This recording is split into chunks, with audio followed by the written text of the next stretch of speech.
I was diagnosed with an incurable cancer of the central nervous system called neuroblastoma stage 4. Doctor said no chance of survival, take your boy home and allow him to live the next few months with his family because there's nothing that we can do. But like everybody in this room, we all have choices, and the choices that we make each and every day can reshape and remold and redefine our future. My mum asked one question. I don't want to know what the chances are of my son dying is. I just want to know what the chances are of my son surviving is. The doctors gave me a 96% death rate. They said, go home. But my mum looked at my glass being 4% full and not 96% empty. But the next day, a doctor came in from America. He said, we're trialing a drug, it's called DTIC. Never been trialed on humans before, only on animals. We're going to trial it on 25 kids. And I truly believe that outside of love, hope is the most powerful word in the English dictionary. This instilled hope into our lives. Within 1 month, 20 out of the 25 kids had passed away. Within 90 days, 24 out of the 25 kids were dead. My mum, she would sit there and she would watch a doctor come in and zip up a body bag and wheel them out because of the same drug that she chose to put me on. I say to people all around the world that I'm one of the lucky ones. But I never say I'm one of the lucky ones because I'm still alive. I say I'm one of the lucky ones because I wasn't my mum.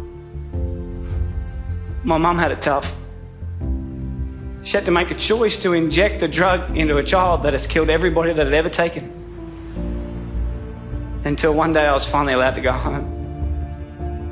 The doctor said to my mum, your son, he will never go to school, he will never play sport, he'll be a housebound baby, and if he reaches his teenage years, it'll be a miracle. But we believed in miracles. And my mum wanted my dreams to come true. When I was lying in hospital, my mum bought me a Velcro glove and a Velcro ball. And she'd sit down at the end of the bed and she'd lob the ball to me, I'd catch it and I'd throw it back till she gets further and further away until eventually I said to her, I have a dream, and that dream is to one day play baseball in America. And people laughed at me. Nobody in your life will tell you what you can do. They'll only ever tell you what you can't do. My dream was to play baseball in America, and I wanted to do everything in my power to make sure that happened. And there was a lot of hiccups along the way. I had my first heart attack when I was 12. I had glandular fever, I had bacterial meningitis. But people kept telling me I wouldn't do it. So it made me work really hard to make sure I could do it. I was lucky enough at the age of 17 to sign a contract to live in America and play baseball. But as you know, life is like a roller coaster. You can get to a pinnacle point in your life and it can get taken away from you in a heartbeat. At the age of 18, I was playing baseball in Phoenix, Arizona. I slid into a base at second and I woke up 3 days later.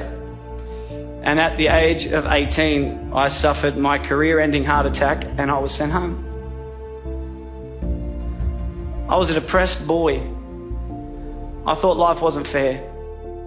And I would pray every night, but I wouldn't wake up in the morning. I just wanted God to take me.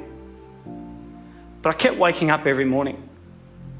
Yet every time I've been knocked down, I always remember what my mum's taught me. Son, it doesn't matter how many times you get knocked down. It's about how many times you get back up that truly determines the quality of your life.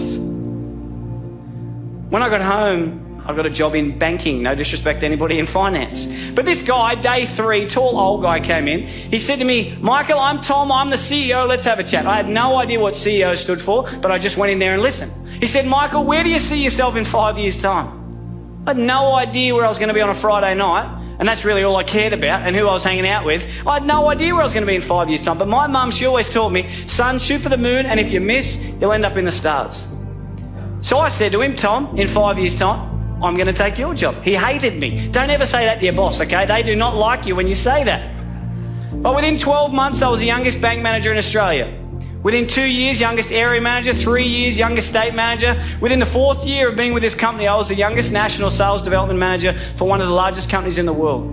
At the age of 23, I had 600 staff, had 120 banks around Australia and New Zealand. I made lots of money. I lived in $1 million house, had a $100,000 sports car, wore the Armani suits and the Rolex, and I reported directly to my mate Tom. But can you imagine if we look at success not about the materialistic possessions that we can take from this world, but rather what we can give back to this world that makes it a better place than what we found it?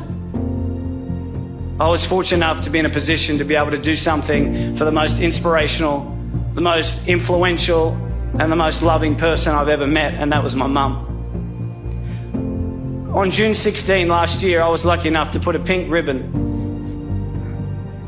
on a door to a brand new home. And I got a chance to buy my mum a brand new house. To be able to give back to someone that has sacrificed so much for me is without a doubt the greatest gift. And when I was 7, I heard through the curtains the doctor say to my mum, he will never go to sport, he will never play baseball, he will never ever go to school, and if he reaches his teenage years it'll be a miracle. And my mum, she walked out, and I said to her as if I didn't hear, what did the doctor say? And she said, everything's going to be okay, son. When I was 12, I had a heart attack, and the doctor said to my mum, he will never play sport again. She walked out, and I said, what did he say? And she said, everything's going to be okay, son. And earlier this year, I finally got a chance to return the favour. Unfortunately, earlier this year, the doctors found 4 tumours in my throat. I've never seen my wife cry so much in all my life. The doctor said to me, Michael, we're sorry, but tomorrow's not guaranteed. You need to slow down.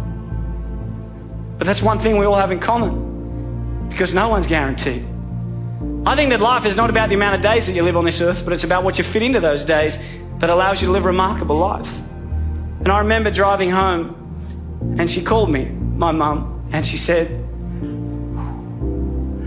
Mike, what'd the doctor say? And I said to her, Mum, everything's going to be okay. Every one of us, every single day, is blessed with the air that we breathe, the opportunities that we have. And I challenge you every single day to get out of bed and do something that your future self will be proud of.